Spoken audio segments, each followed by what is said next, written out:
കടുത്ത സാമ്പത്തിക പ്രതിസന്ധികൾക്കിടയിലും മന്ത്രിസഭയുടെ 4ാം വാർഷികാഘോഷം വിപുലമായി ആഘോഷിക്കാൻ സർക്കാർ. പരസ്യ ബോർഡുകൾ സ്ഥാപിക്കാൻ മാത്രം 20 കോടി രൂപയാണ് സർക്കാർ നീക്കിവെച്ചത്. 500 കൂറ്റൻ പരസ്യ ബോർഡുകളാണ് സ്ഥാപിക്കുന്നത്. ഇതിനായി PRDക്ക് നേരത്തെ അനുവദിച്ച 4 കോടി രൂപ കൂടാതെ 16,71 ലക്ഷം രൂപ കൂടി അനുവദിച്ചു. സർക്കാർ ഉത്തരവിന്റെ പകർപ്പ് റിപ്പോർട്ടറിന് ലഭിച്ചു. ഈ മാസം 21-ന് കാസർഗോഡ് നിന്ന് മുഖ്യമന്ത്രിയുടെ നേതൃത്വത്തിൽ തുടങ്ങുന്ന പ്രചാരണ പരിപാടി അടുത്ത മാസം 23-ന് തിരുവനന്തപുരത്ത് സമാപിക്കും. TV പ്രസാദ് ചേരുന്നു.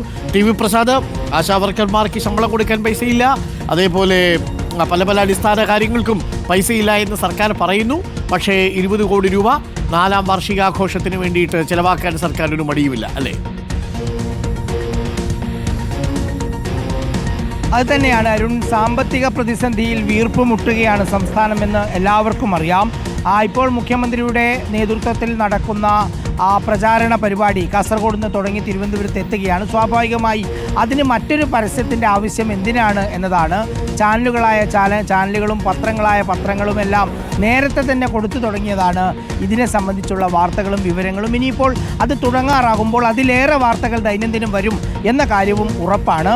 അതിനിടയിലാണ് 500 കൂറ്റൻ ബോർഡുകൾ, ഹോർഡിങ്സ് എന്നറിയപ്പെടുന്ന കൂറ്റൻ ബോർഡുകൾക്ക് വേണ്ടിയാണ് പ്രധാനമായും ഈ തുകയിൽ ബഹുഭൂരിപക്ഷവും ചെലവഴിക്കുന്നത്. അത്തരം ബോർഡുകൾക്ക് വേണ്ടി മാത്രം അരുൺ ഏതാണ്ട് 15 കോടി രൂപയാണ് ചെലവഴിക്കുന്നത്. കൂടാതെ വാഹനങ്ങളിൽ LED ബോർഡുകൾ വെച്ച് പ്രചരണം നടത്താൻ 3.5 കോടി രൂപ വേറെയുമുണ്ട്.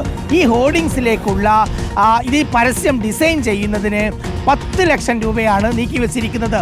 അങ്ങനെ ഓരോ വിഭാഗങ്ങളായി കണക്ക് കൂട്ടുമ്പോൾ PRDയുടെ കയ്യിൽ നേരത്തെയുള്ള 4 കോടി ഉൾപ്പെടെ 20,71 ലക്ഷം രൂപ ഈ പറയുന്ന പരസ്യത്തിന് വേണ്ടി മാത്രം, അതായത് ബോർഡ് പോലെയുള്ള പരസ്യത്തിന് വേണ്ടി മാത്രം നീക്കിവെക്കുന്നു എന്നുള്ളതാണ്. നമുക്ക് നേരത്തെ അറിയാവുന്നതുപോലെ നവകേരള സദസ്സുമായി ബന്ധപ്പെട്ടൊക്കെ ഇത്തരത്തിൽ വലിയ തോതിലുള്ള പ്രചാരണമാണ് സർക്കാർ നടത്തിയത്.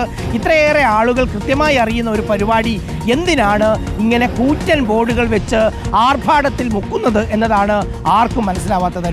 ഓക്കെ, 4ാം വർഷമാണ്, സർക്കാരിന് സാമ്പത്തിക പ്രതിസന്ധിയുണ്ട് എന്ന് നാഴികയ്ക്ക് 40 വട്ടം പറയുമ്പോഴാണ് 20 കോടി രൂപ ചിലവാക്കി വലിയ പ്രചരണ പരിപാടികൾ സംഘടിപ്പിക്കാൻ പോകുന്നത്.